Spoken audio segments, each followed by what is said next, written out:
Este señor que vemos en pantalla, es el pastor Charles Taze Russell, fundador de la Sociedad Watchtower de los Testigos de Jehová. Russell había sido iniciado en la masonería, y en esta encontró no escasa fuente de inspiración para sus enseñanzas. De entrada, se trató de la simbología. El pastor Charles Taze Russell recurrió al disco solar alado propio del antiguo Egipto, y de la masonería para ilustrar las portadas e interiores de sus obras.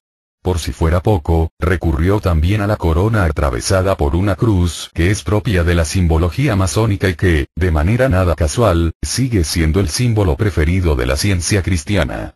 Seguramente, no pocos testigos de Jehová de la actualidad se quedarían sorprendidos al saber que el símbolo que acompañó a la atalaya durante décadas había surgido de la masonería.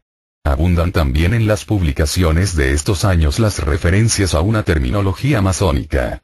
Por ejemplo, Cristo es definido como el gran maestre de esta gran orden secreta, o se hace referencia constante a una edad dorada venidera, hasta tal punto que la referencia masónica a la edad dorada se convirtió en título de una de las publicaciones de la secta adventista de la Watchtower fundada por el pastor Charles Taze Russell. Con todo, donde la influencia de la masonería resultaría más acusada en el caso de Russell, sería en su insistencia en encontrar una enseñanza esotérica en el antiguo Egipto y, muy especialmente, en la Gran Pirámide. Así, según la enseñanza del pastor Charles Russell, las medidas de la Gran Pirámide también mostraban que el fin del mundo sería en 1914, lo que le permitía afirmar: midiendo encontramos que hay 3.416 pulgadas que simbolizan 3.416 años desde la fecha anterior, 1542 después de Cristo.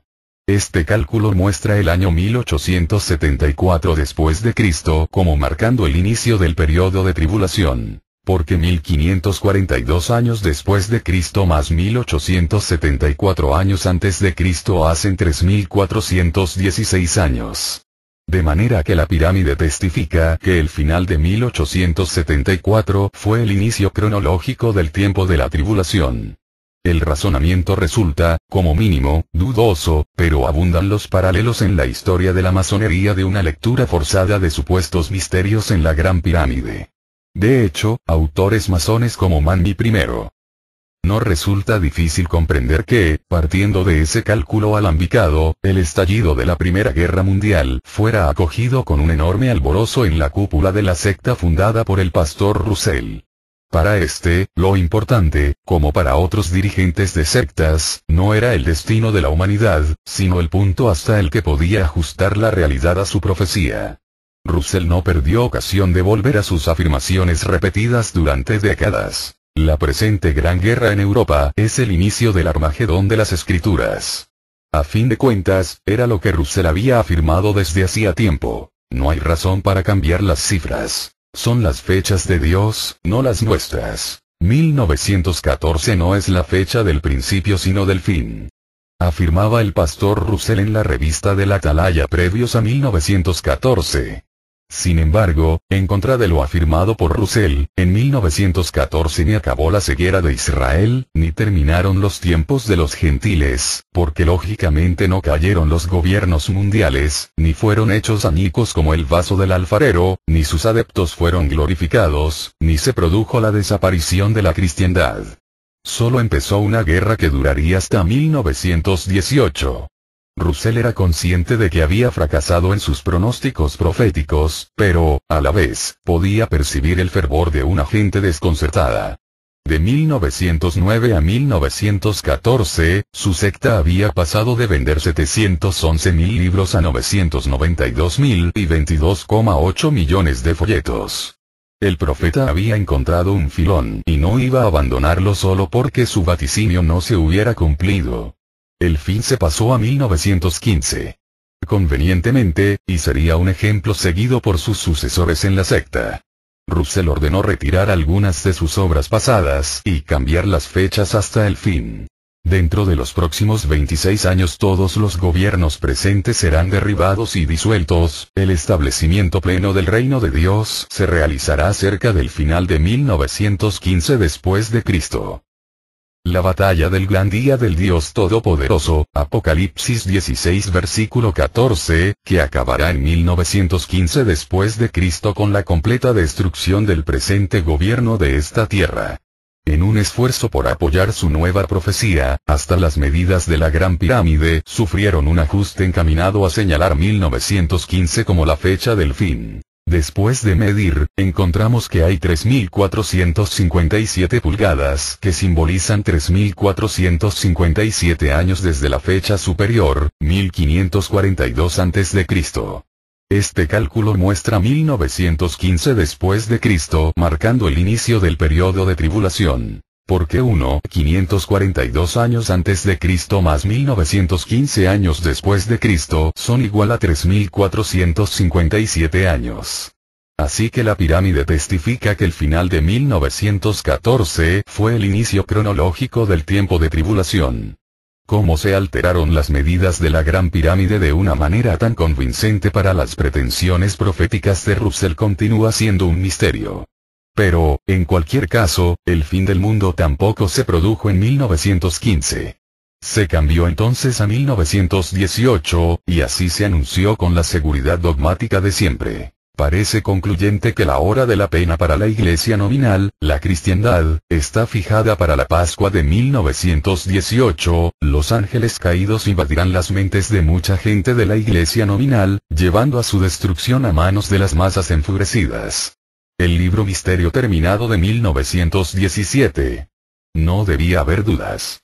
Se produciría la caída completa del Israel espiritual nominal, por ejemplo, Babilonia en 1918. Russell no llegaría a ver su último fracaso profético. Moriría antes. Desde el fin de 1915, su salud había empeorado considerablemente.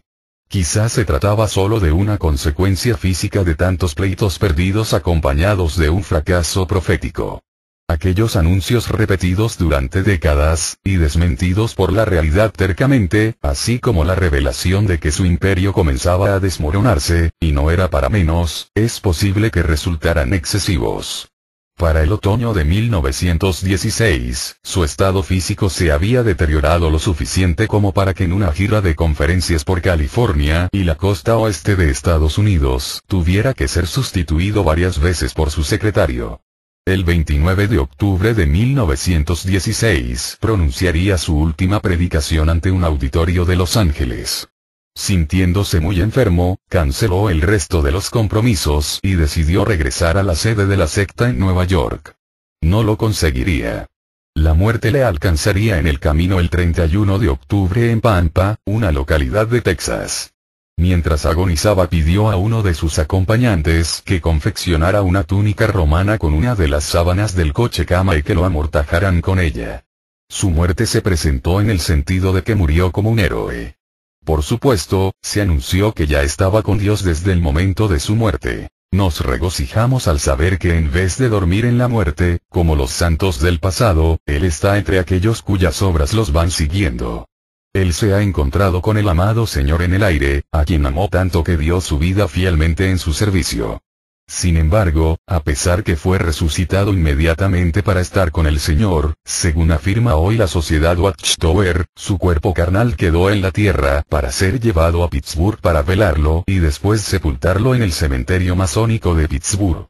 La pregunta que se nos vendría a la mente a todos nosotros sería, ¿qué cosa se fue al cielo inmediatamente resucitado Russell al fallecer en el tren en Texas, para encontrarse supuestamente con el Señor en el aire, si la sociedad enseña hoy que nosotros no tenemos un alma o espíritu inmortal dentro de nosotros que va al cielo? Recuerden que su cuerpo terrenal fue sepultado después de 2 días de fallecido. Los que hacían esta afirmación ignoraban, lógicamente, que, con posterioridad, las autoridades de la secta enseñarían que nadie había ido al cielo antes de 1918, sin exceptuar a Russell. Solo sería uno de los numerosos cambios doctrinales, entre docenas, que experimentaría la secta en el curso de las siguientes décadas. La sepultura de Russell constituyó un testimonio claro de quién había sido, aunque sus adeptos de entonces y de ahora lo ignorarán en su aplastante mayoría.